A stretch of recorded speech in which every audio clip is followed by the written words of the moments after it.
one announcement. Susan will be back here again on the 31st of October. 31st of October at 3 to 4:30. Put that in your calendar. And Susan will be doing a talk on positive psychology. So BIA is part of it, but there are also all kinds of more interesting variables. There's resilience. There is something called flow, F-L-O-W, which is linked to peak performance, right? So basically, you're going to be actuarial scientists, so most of you will be focusing on using your mind. But the mind is located in a body with a heart. So it's like when you buy your dream car, right? One would be talking about what's under the hood, isn't it? Right? So coming to these sessions and these kind of trainings is actually teaching you about what's under your skin. What's in your heart, what's in your mind, how they're connected. And positive psychology basically shows you the way to getting the best out of you. And you guys probably going to go on to take up leadership positions. That's the biggest headache of all, trying to get the best out of people you work with. So consider all of this as little tips along the way. Okay? Little tips along the way to actually, scared of using the word happier, but living a life with greater well-being. Okay? So it's a series of talks, so please put this into your diary. 31st October at 3 p.m. to 4:30 p.m. Okay? Alright, so what I'm going to do today is a more hands-on personal planning activity. And it's called SWOT analysis, and you probably have come across it before. You're probably very familiar with it. So, planning to attain a specific goal. Okay. So here we're not talking about big goals. So here, all you need to do is think of a goal that you could achieve within the next 3 months. Okay, just a short-term goal. So the first part of the exercise actually is how to identify a goal. A goal is not a dream, it's not a wish.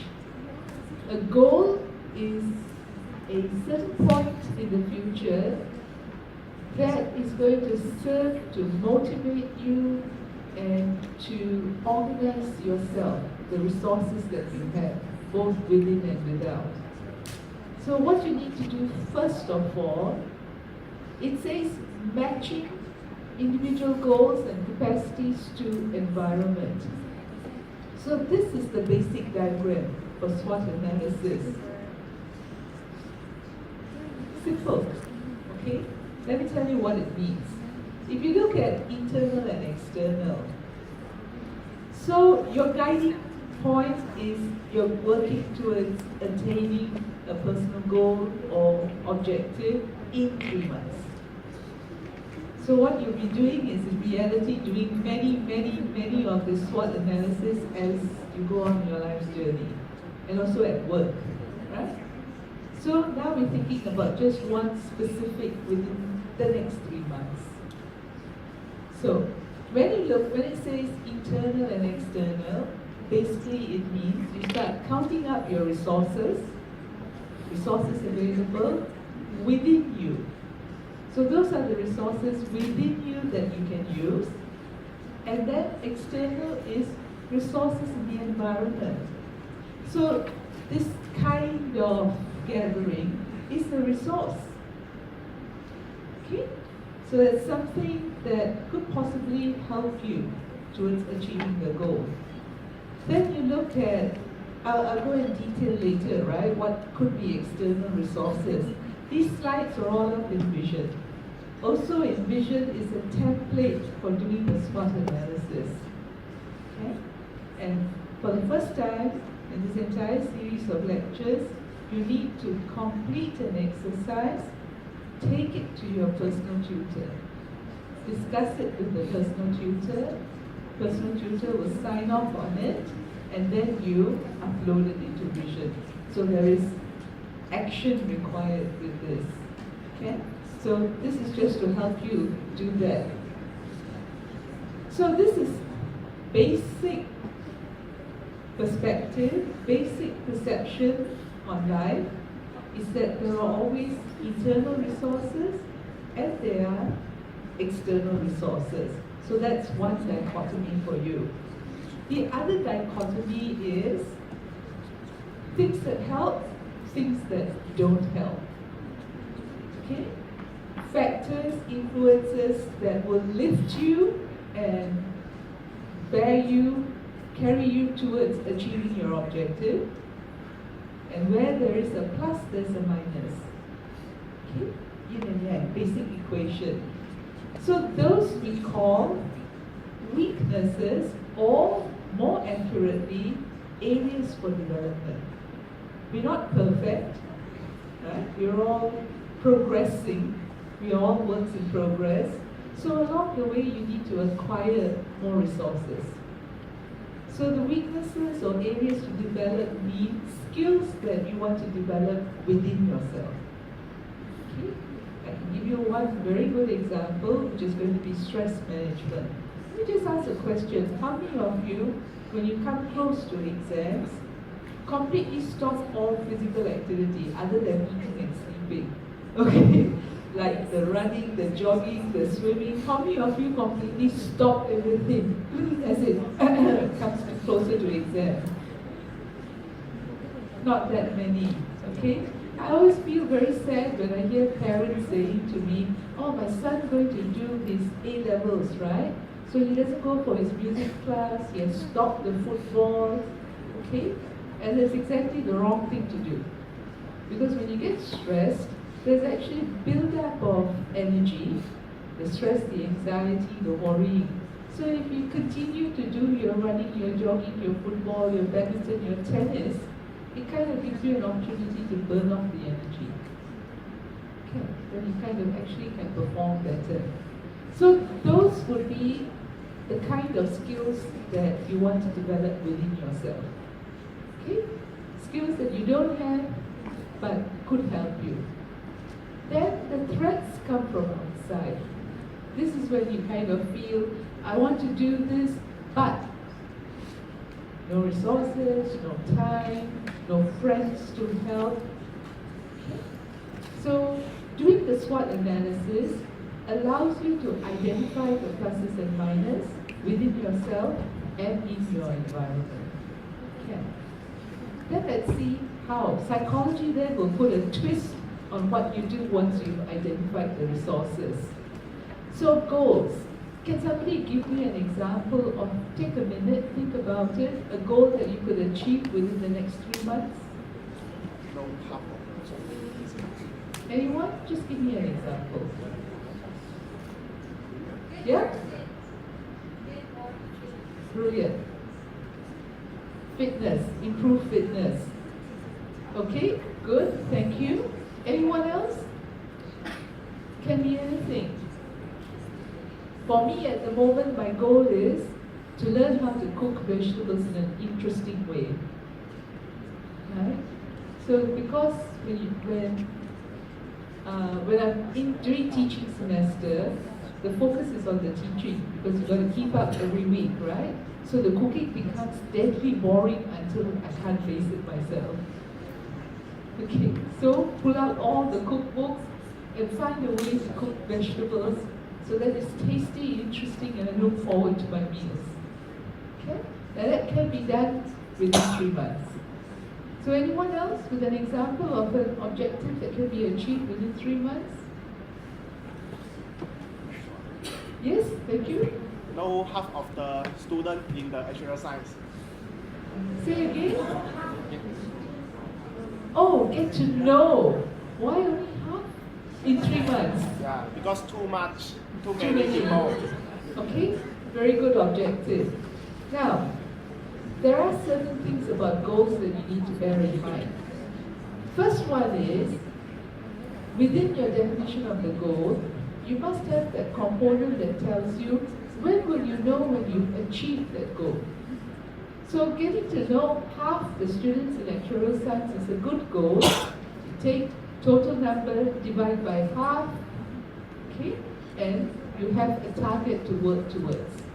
So that when you hit that target number, you know you've achieved your goal. Fitness. You need specific targets. What does fitness mean? Which particular type of fitness? If it's swimming, right? If you can do 10 laps of the pool in 15 minutes, big pool, Olympic size pool, right? If you can do 10 laps in 15 minutes, that's pretty good. 10 laps non-stop, that means your breathing's got to be good. Okay, so when you set a goal, it must be specific, it must be measurable. Okay, so in the SWOT template, very first line says, identify your goals. Then let's move on to the 4 quadrants. Strengths. Character strengths gives you a start. Okay? So that's one strength. But it's more than just character strengths. It can be skills that you have, knowledge that you have, passion, emotion. Emotion drives you. Motivation basically is moving. So if you have emotions, positive or negative, they can actually drive you. So when people say passion, that's a motivational force. Okay? Attitudes, a little bit more cognitive. Critical thinking, I had to put it in there, right? You want an A in Harriet Ward? Critical thinking. Cannot get an A without critical thinking here. Okay, and I love this picture because you never know what's in here. Okay, so identifying strengths. So in the template, we're only asking for 3. Okay, specific to your goal. And there are some questions, the slides will be available, and there are some questions to ask yourself towards identifying strengths. Then the next one is areas to develop. We don't call them weaknesses, but it's resources that you don't have at the moment that you want to acquire. And examples of that would be, anybody guilty of procrastination? Me too. Just give me a water bottle.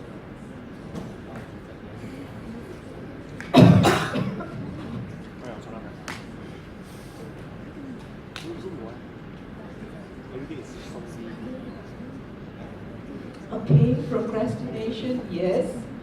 Time management. You are year 1 students. How are your time management skills? Need improvement? So the action you take is make an appointment with Ms. Stella.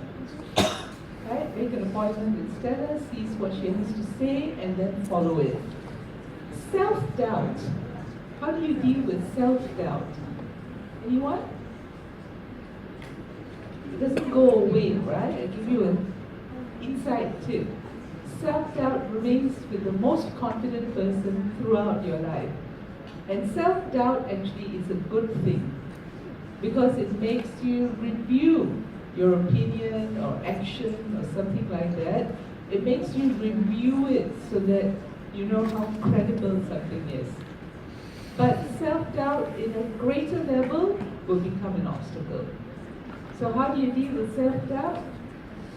Make your plan. Take step 1. Don't make your plan, sit there and think about it forever. Take that leap of faith from plan to action. So you just go ahead, act, and then the feedback from your behavior will give you information. The worst thing you ever do is to sit there and worry. Just act. Goals also should be very simple. The secret for motivation and goals is a goal should be something that you have a chance of achieving. If you set extremely high goals, they actually stop you in your tracks. You set a high goal, you know that you have very little chance of reaching it, then you do nothing. But you set a moderately challenging goal, and then that will move you. So, turn your weaknesses into strengths. Nothing's permanent. So, for within the 3 months, what skills can you acquire? And these are some questions, okay? Opportunities. This is something that sometimes we are not very good at because we look at what is around us and are you seeing the cup full or the cup half empty? Half full or half empty? If you see it half full, more likely you will see opportunities. So, your perception of your environment is going to help you either move forward or not. Okay? So, identifying opportunities around you is actually another skill. Opportunities. So, examples, institutional support, empowering internships. If you get an internship where you feel very appreciated, lots of opportunities to learn. So these are influences from the environment that will help you towards achieving a goal. And the flip side of that would be your threats. And threats are not something that will actually stop you. They might delay you, slow you down. But threats actually can help you, like in the business sense, right? First thing they will say is identify your competitors. So competitors are threats. But when you identify your competitors, then you start planning. Okay? How to improve what you're doing. And one of the questions I want to point out to you from threats is, how do you substitute for limited resources? Again, resources are not plentiful and abundant all the time. There could be a few hiccups on the way. So what you do is you think about substituting. You don't say, I don't have, I want to do this, but, and then stop. I want to do this, but this is missing, and you put on your thinking cap. So what alternative routes do I have to get into where I'm going? So SWOT analysis is intrinsically a very simple exercise, but you can get great value from it if you think about, first of all, a goal that is meaningful for you, phrase it in a very measurable language, and then think about what are the factors that can move you towards the goals and how to overcome what the resources that you don't have, the skills that you don't have. And 3 months is a good space of time to give it a try. Okay? So, just final slide to help you when you're thinking about this. You do understand that you got to go to Vision, find this template, put in your 3 points, 2 and 2, print it, take it to your personal tutor. I see some of you kind of a bit worried when I mentioned taking to your personal tutor, but we have set guidelines to personal tutors, right? How to manage the discussion. Okay? Okay. Any questions? Anything anyone wants to clarify? No? Well, thank you very much. Remember the 31st October date.